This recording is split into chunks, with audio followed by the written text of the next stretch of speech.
And it has been actually like therapy for me because I talked to myself. I didn't have anybody to talk to. I couldn't stand to be around anybody when I was depressed and over there in that bedroom for 10 years. It's still laid out exactly the same. That's where I laid there for 10 years. Whenever you would see me, when I would drive away, that's where I went that bed. And I would lay there in that bed till the next time you saw me. I never left. I never did anything except for the drugs. And the reason I did those drugs is because I was hurting so badly with depression. It was miserable. Imagine me not able to talk, wanting to talk, having the ability in my mind, having the topics to discuss, but not able to make my mouth and my voice box and everything fucking work. Imagine that. If you're stuck inside of that. Good seeing you, bro. Glad you're doing good, man. Okay, so, Stay me up. too. Tell Gina I said Marvin, I love you.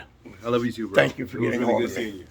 For real. Get your camera out and talk to yourself from time to time. Tell yourself what bothers you and why, and you know what I mean. And then you can actually help yourself. It's very therapeutic. You can I be see your it best work- friend. It's working for you? It works for me. For real? Hey. It was nice seeing you, man. For sure, buddy. Hey, You know what else works for I'm me? still playing over to come over and kick it. You better a lot. And by the way, I have that show that I'm working on, the Steve Show. Okay. What's so funny? The way you said it. I have that show. The Steve Show? Like I've heard of it. Well, haven't you heard of the Steve Show? Not until now. I remember you did a YouTube video. Remember? Yeah, Back in the day? yeah. I forgot what it was exactly, but I remember that shit was very entertaining. All right, all right, all right. I've been a very entertaining guy for a long time. Marvin, you guys safe. God bless you, my man. We'll see you soon. Tell Gina I love her too. And that little shenanigan she pulled saying she couldn't remember who I was, I want answers on that one because that's bullshit. Who can forget me? Right? Well, actually, during the time that she knew me, I was not very memorable, to be honest. I didn't talk. I just got drugs from her and went home and did the drugs. And picked up my grandparents when they would fall down.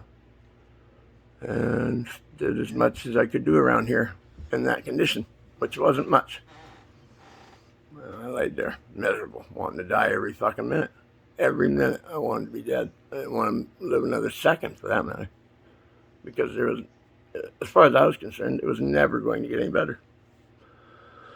I knew what made it better. It was like, some methamphetamines helped tremendously. The heroin, the opiates helped some. They were Band-Aids, you know what I mean? But they did help. And it helped knock that pain down, and I was able to fucking function. But the problem was, my family frowns on drug use. And so I was in the position of either being miserable because I was so depressed, and not using those drugs, and my family at least not hating me, despising me, or I could use the drugs, function to a point, at about a 1/10 of 1% of my capacity, and feel okay, but my family would then know, specifically my ex-wife and my daughter, would know that I was using drugs because they could see it in my face. My ex-wife could see it in my eyes no matter what, every time. Couldn't get away with it. And as soon as she would find out that I was using drugs, basically she would start looking at me funny if she saw that I had a smile on my face. She knew something was up. And then she would put me down for using drugs. And then I, became convinced that she was right. And the drugs were my problem, and I convinced myself that I was a low-life pile of shit that didn't deserve to be alive. Thanks, Care. Appreciate that. I think you got Alex believing that, too. Well, when I got away from her and stopped giving a fuck what she thought of me, that was an improvement for sure. But it wasn't quite enough. When I moved over to Ellensburg, my daughter, and she had been encouraging me to move over there for years because, she knew the situation over here. Well, she was always concerned about my using drugs. She wanted me to not be around drugs, but never could quite understand. Either didn't understand or just didn't care. Can't be sure which. I don't believe she didn't care. But she didn't understand that those drugs were the one and only reason that I was able to be at Christmas and Thanksgiving and birthday gatherings. Otherwise, I would have never been there. Because I couldn't have been. I was too sick. What I know is sick.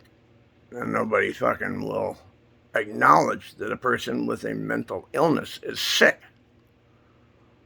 Whatever they do to try to get themselves better, if it's not an antidepressant that's prescribed by a doctor that will not work under any circumstances. There's a call coming in. It's Andre. I gotta go. Bye.